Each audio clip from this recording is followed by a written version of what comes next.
A lawsuit filed against the Roman Catholic Diocese of Syracuse alleges a gross pattern of heinous sexual crimes against a Binghamton boy by 3 priests at St. Thomas Aquinas Church and Catholic Central High School back in the 1970s.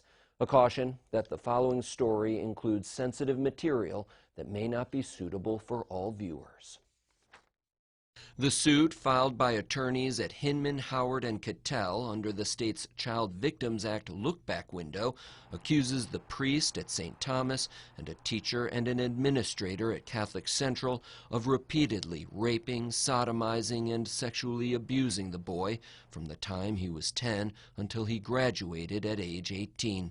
Attorneys say the victim, who is now 61 years old, suffered severe physical and psychological abuse, leading to PTSD, anxiety, severe depression, and chronic migraines.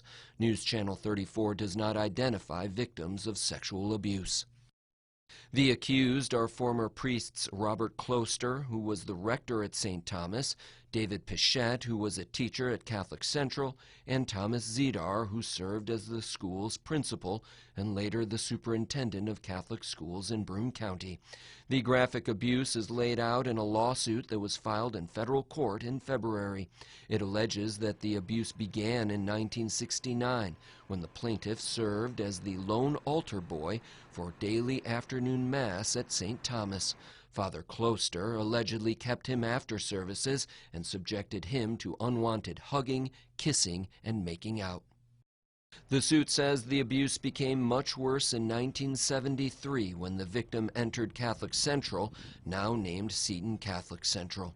Attorneys say Father Pichette and later Father Zidar targeted the plaintiff because he was frequently a disciplinary problem and came from a devout Catholic family. Both priests allegedly engaged in grooming behavior in an attempt to gain the trust of the victim and his parents. The civil action accuses Pichette of pulling the boy from detention and taking him to a small office where he kissed and fondled him. Pichette is also accused of taking the victim on ski trips locally and to Canada and to a cabin in McGraw where he plied him with beer and then forcibly raped and sodomized him.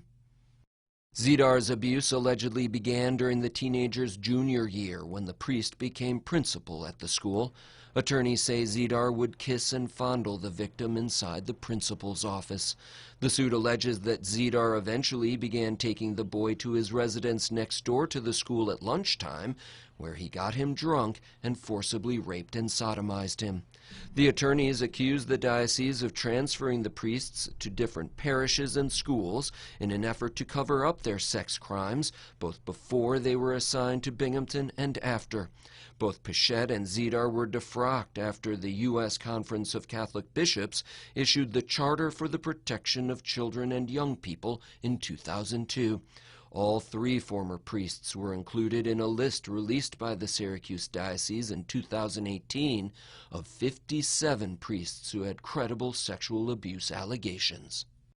A spokesperson for the diocese says it will not comment on specific cases, but says it takes every allegation of child sexual abuse seriously. In a statement, the diocese says, quote, "We continue to pray for the healing of those who have been harmed in the past and continue to be vigilant in our safe environment protocols in order that this very dark chapter in the Church will never happen again," unquote. Attorneys say the plaintiff contracted venereal warts from the abuse and has suffered from substance abuse and addiction, problems with sexual intimacy, and a failed marriage due to the trauma. News Channel 34 was unable to contact Closter and Pichette for comment. Zidar is deceased. The suit says Closter now lives in Old Forge, New York, while Pichette resides in North Miami Beach, Florida. Attorneys James Gleason and Jeanette Warren are looking for potential witnesses who may have information regarding the case. You can call Hinman, Howard, and Cattell at 723-5341 or email them individually at jgleason@hhk.com or jwarren@hhk.com. On Friday, the Catholic Diocese of Syracuse filed for bankruptcy in response to a flood of more than 100 Child Victims Act lawsuits.